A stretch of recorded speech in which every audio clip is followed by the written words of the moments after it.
বিসমিল্লাহির রহমানির রহিম। আসসালামু আলাইকুম। আশা করি আপনারা সবাই ভালো আছেন। আমরাও আলহামদুলিল্লাহ আল্লাহর রহমতে আর আপনাদের ভালোবাসায় অনেক ভালো আছি। আজকে আপনাদের সাথে শেয়ার করতে চলে এসেছি মিষ্টি দইয়ের পারফেক্ট রেসিপি নিয়ে। আর এই মিষ্টি দইটি খুব সহজে কিভাবে আমরা ঘরে তৈরি করতে পারি সেটাই আজকে আপনাদেরকে দেখিয়ে দিব। আমি একটি প্যানে 1 কেজি পরিমাণ গরুর দুধ নিয়েছি। অবশ্যই চেষ্টা করবেন ফুল ক্রিম গরুর দুধটা ব্যবহার করার জন্য বা সম্পূর্ণ ননিযুক্ত দুধটা ব্যবহার করার জন্য। আমি দুধটা জাল দিয়ে কিছুটা কমিয়ে নিয়েছি। আর এই পর্যায়ে আমি দিয়ে দিচ্ছি 4 টেবিল চামচ পরিমাণ গুঁড়ো দুধ।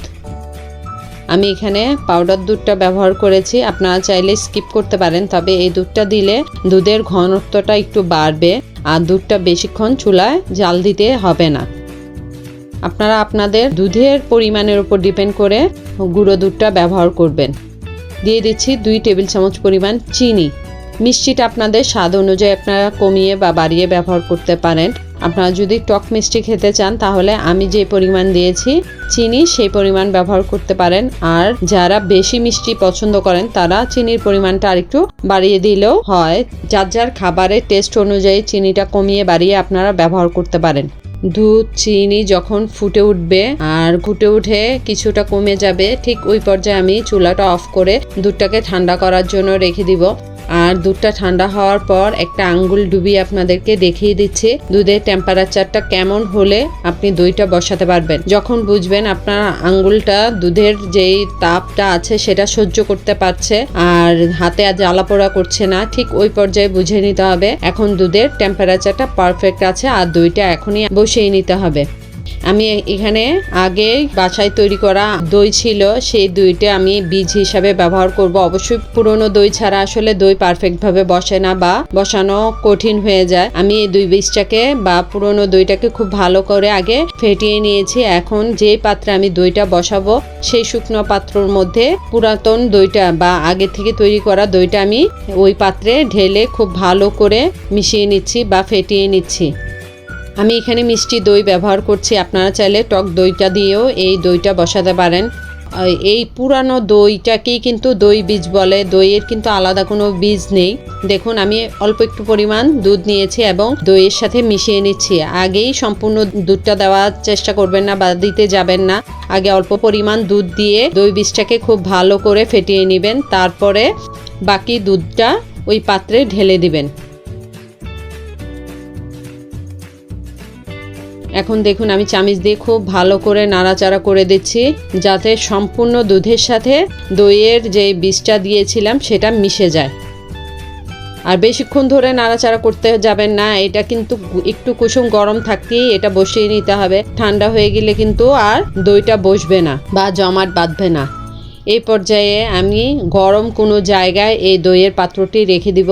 আপনারা চাইলে বন্ধ ওভেনের মধ্যে বা চুলার পাশে বা যেই রুমে আলো বাতাস চলাচল কম সেই রুমে আপনারা এই দইয়ের পাত্রটি খুব ভালো করে ঢেকে রেখে দিতে পারেন।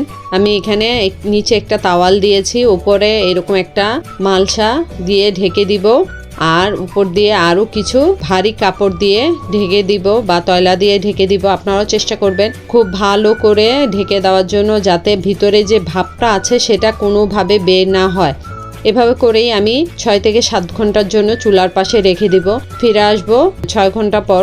গরমকালে খুব তাড়াতাড়ি দই বসে যায়, তবে শীতকালে একটু সময়টা বেশি লাগে। ফিরে আসলাম 6 ঘন্টা পর।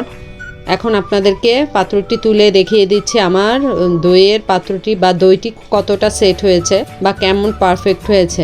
মাশাআল্লাহ দইটা পারফেক্টভাবে জমে গিয়েছে। এটাকে বলে সনাতন পদ্ধতি। এভাবে যদি আপনি দই বসান অবশ্যই 6 থেকে 7 ঘন্টা সময় লাগে। এখন আমি দইটা ফ্রিজে রেখে দিব 3 ঘন্টার জন্য। ফিরে আসলাম ফ্রিজ থেকে বের করে নিয়ে আসার পর দেখুন দইটা কিন্তু পারফেক্টভাবে জমে গিয়েছে। ফ্রিজে রাখার আগে যতটা নরম বা তরল মনে হয়েছিল ঠান্ডা হওয়ার পর ততটাই শক্ত হয়ে জমে গিয়েছে। এখন আপনাদেরকে পরিবেশন করে দেখাচ্ছি দইয়ের পারফেক্টনেসটা বা কতটা পারফেক্ট হয়েছে আমার এই দইটা। দেখুন মাশাআল্লাহ অনেক সুন্দর বা অনেক মজা হয়েছে এই দইটা। আপনারাও অবশ্যই আমার রেসিপি ফলো করে বাসায় একবার হলেও এভাবে দই তৈরি করবেন। আর যারা ঘরে তৈরি করা দই খেতে পছন্দ করেন বাজারের তুলনায়, তারা চেষ্টা করবেন এভাবে করে বাসায় দই তৈরি করার জন্য। আর ভিডিও যদি ভালো লাগে আর এই রেসিপি ফলো করে যদি আপনারা বাসায় দই তৈরি করে থাকেন, অবশ্যই আমাদের সাথে শেয়ার করবেন। আপনাদের লাইক, কমেন্ট, শেয়ার আমাদেরকে নতুন নতুন রেসিপি তৈরি করার ক্ষেত্রে অনেক বেশি উৎসাহ দেয়। আজ এই পর্যন্তই, দেখা হবে নেক্সট কোনো রেসিপিতে। সে পর্যন্ত সবাই ভালো থাকবেন, সুস্থ থাকবেন, আমাদের জন্য দোয়া করবেন। আল্লাহ হাফেজ।